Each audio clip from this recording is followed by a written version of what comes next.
5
years. So 5 years, mga pinagdadaan ko lang naman to. Napanood Wow! sinasabi na hard work, patience sa pag-vlog. Kaya napunta ako sa 5 years, di ba? Akalain mo. So, ang mga question kasi dito is, bakit nagsa-celebrate? Hindi ka naman maraming subscribers. Mga yan, mga katanungan yan, advance, di ba? At least, advance na kasi expected talaga yun. Bakit ka nag-celebrate na? Yan pala sa spring mo. Wala naman nanood sa channel mo. At wala naman bakit sa channel mo. Wala kang pakialam kung 5%. At pa 5% pala ganyan. So, alam mo yung mga questionable niya. Pero ba't pinili kong mag-celebrate 5 years ago siya? 5 years. So, kasi, dito ko malalaman na, ay sa 5 years ito, ang dami kong pinagdaanan. Sa 5 years, ang daming pagod sa pag-work, tapos nag-vlog na naman. Tapos, syempre, binabalance ko yan, time management.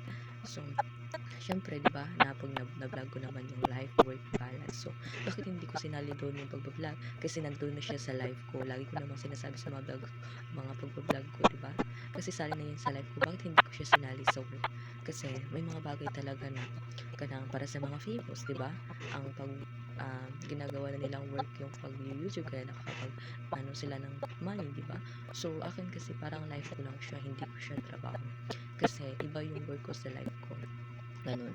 So, ang work ko kasi ngayon, tinatrabaho ko, hindi ko ni-work yung pag-vlog kasi na life ko lang siya kasi lagi ko sinasabi din sa mga vlog ko na kontento na ako kung anong meron ako ngayon. Kasi may mga, syempre, lagi ko sinasabi sa vlog ko ng mga nag-YouTube din na, syempre, gusto nila yung mataas din, maraming subscribers, makagain ng money. Ako kasi, nung start na sumali ako sa pag-vlog, di ba, pag naisip ko agad na mag-vlog, tapos gumawa din ako agad ng channel at ng YouTube, tapos hindi madali yun kasi na hindi ako marunong lagi ko itong sinasabi din sa mga vlog ko na hindi ako marunong dati na maglagay ng mga title, mag-i-edit.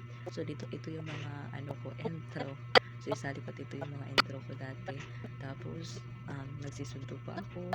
Tapos ngayon I'm concentrated with my editing kasi pinag-aaralan ko siya.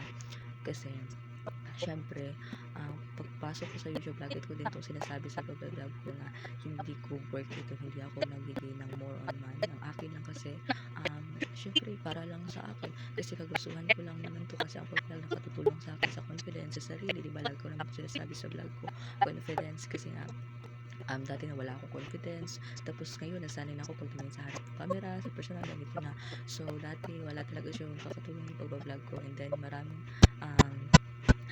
pinagdaanan, di ba? Syempre, akala nila easy lang ang mag-vlog, mag-i-edit, pero hindi. Dumating araw na pagod na, hindi na muna ako mag-vlog, tapos ang iba nga kahit na madaming video, tinatamad mag-editing, di ba? So, syempre, iba't iba din yung tao, wala tayong magagawa. Hindi yung celebration ng 5 years, hindi kayo madali. Paano nila madali lang kasi pumasok sa vlog, mag-edit ka lang naman, sa mga tao, hindi kaya. Kanang, syempre, iba din yung famous sa hindi famous, diba? Yung famous, one vlog ka lang, madami ka na subscribers. Ako kasi, kahit wala. Syempre, kung anong meron, I'm contented. Like, po, sinasabi din sa mga vlog ko na, kung ano man yung kagustuhan ng puso mo, ipagpatuloy mo lang kasi nga, sarili mo rin yung desisyon. Vlog mo to channel mo to, content mo to, wala din silang magagawa kasi ikaw naman nag-handle sa sarili mo, di ba?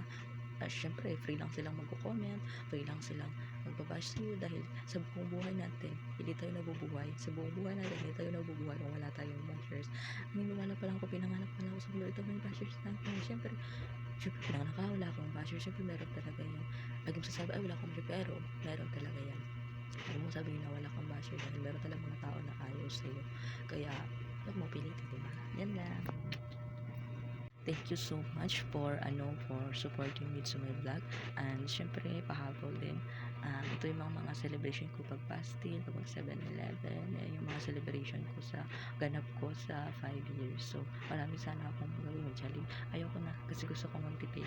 Magtipid ako kasi may pinag-iipunan ako. At syempre, nag-start na ako.